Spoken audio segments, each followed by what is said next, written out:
Hey, it's Jeremy here. I'm going to be showing you how to do some masking in Illustrator CC. You can see here I've got an illustration, and what we're going to do is pretty much create a mask. It works like it is in Photoshop, how you deal with layer masks. It pretty much works very similar, and it's also similar to clipping masks, but it's a little bit different. So I've got an illustration here.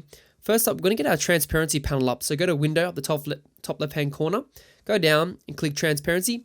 So I've got a transparency box up. Go to the little drop-down menu and click Show Options. You can see we've got some other options here. So what I've done, I've got this illustration and I've just grouped it together. And what I want to do, you can see we've got these two boxes here. This is our illustration or a thumbnail of our design or object or shape, whatever you're using. And this box is for our masks. So I'm going to select my object, which is the grouped illustration, and press Make Mask. So now you can see it's disappeared. And if I select it, you can see that this square is black. To make the mask show our design, we're going to click on the black box. And what we can do now is you can go to your ellipse tool on the left hand corner, any shape. And what I'm going to do, I'm just going to hold Alt and Option and drag that up. And you can see how it's sort of light, but I'm just going to change it to white. And you can see now that it's revealing the full mask. So you can see that on the square, as I'm moving my circle, it's revealing places on my illustration where the white part is. So it can be any shape. I can put multiple shapes as well. And what it does is white shows and black hides. So for things black or if there's no shape, it's just going to hide the illustration. And I can make it bigger. So the more white you can see, it's revealing the illustration, which is pretty cool. You can also invert the mask as well. If I just put this in the middle and click Invert Mask and just going to click off Clip, you can see it's actually inverted the mask. So it's done the opposite. It's, showing the outside and hiding the middle of the shape. So we can also click Release after that. And what release does is pretty much release the shape or the illustration out of the mask, and it gives you back your shape, which you can just delete. So that's one way to make masks. It works with objects or anything like that, which is pretty cool. Another cool thing about working with masks and transparency is pretty cool. You can see we've got our blending modes here, and you can see I've got some type.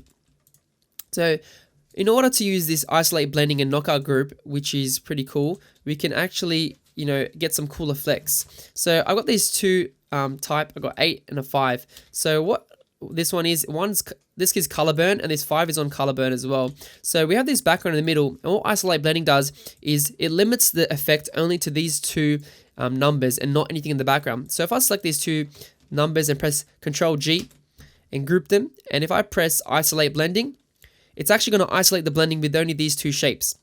So you can see that the color burn is only applying to the 5 and the 8 now and not the background. But if I turn off isolate blending mode, it's going to go back and it's going to affect all the objects, including the background yellow object. So that's what isolate blending mode does.